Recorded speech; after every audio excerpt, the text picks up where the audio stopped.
নেপালে চলমান অস্থিরতার কারণে অবশেষে বাংলাদেশ ফিরল বাংলাদেশ জাতীয় ফুটবল দল।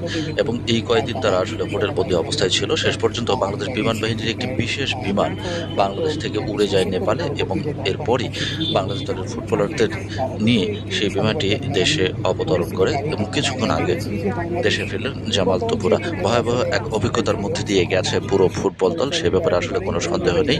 কেননা নেপালে সরকার বিরোধী আন্দোলন এবং এর পরবর্তী যে অবস্থাটা দাঁড়ায় সেখানে আরো ভয়াবহ অবস্থা দেখা গেছে। এবং নেপাল সহ নেপালের রাজধানী সহ অন্যান্য শহরেও কিন্তু এই সংঘর্ষ ছড়িয়ে পড়ে, এবং সেই সংঘর্ষের জের ধরে শেষ পর্যন্ত নেপালের প্রধানমন্ত্রী যিনি ছিলেন তিনি পদত্যাগ করেন। পরবর্তীতে নতুন সরকার গঠনের একটা ব্যবস্থা করা হচ্ছে। তবে সবচেয়ে বড় স্বস্তির খবর যেটা, বাংলাদেশ দলের ফুটবলাররা আটকা পড়েছিলেন নেপালে এবং হোটেল বন্দি অবস্থায় ছিলেন। এই কদিনে তারা আসলে কিন্তু বের হতে পারেননি।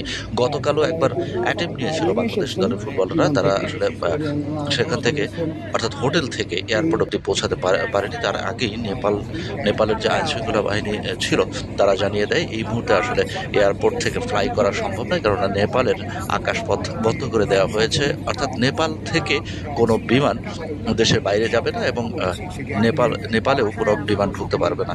শেষ পর্যন্ত এই পরিস্থিতিকে মোকাবেলা করার জন্য বাংলাদেশ বিমান বাহিনী আসলে একটি বিমান উড়ে যায় নেপালে, এবং সেখান থেকে বাংলাদেশ জাতীয় দলের ফুটবলারদের উদ্ধার করে নিয়ে শেষ পর্যন্ত দেশের মাটি স্পর্শ করেছে বাংলাদেশ ফুটবল দলের দলকে বহনকারী বিমান, এবং বাংলাদেশের ফুটবলাররা দেশে অবতরণ করতে পেরেছেন। সেটাই হচ্ছে সবচেয়ে স্বস্তির এবং সবচেয়ে বড় খবর।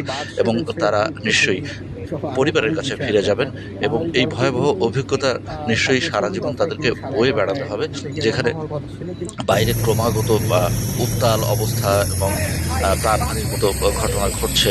নেপালের জেএনজি দ্বারা আসলে নেপালের সরকার আক্রান্ত হয়েছে। শেষ পর্যন্ত সেই নেপালের সরকার পদত্যাগ করেছে। তার মধ্যে দিয়ে নেপালের যে সরকার ছিল তার কোনো পতন ঘটে। তবে বাংলাদেশের দল দেশে ফিরে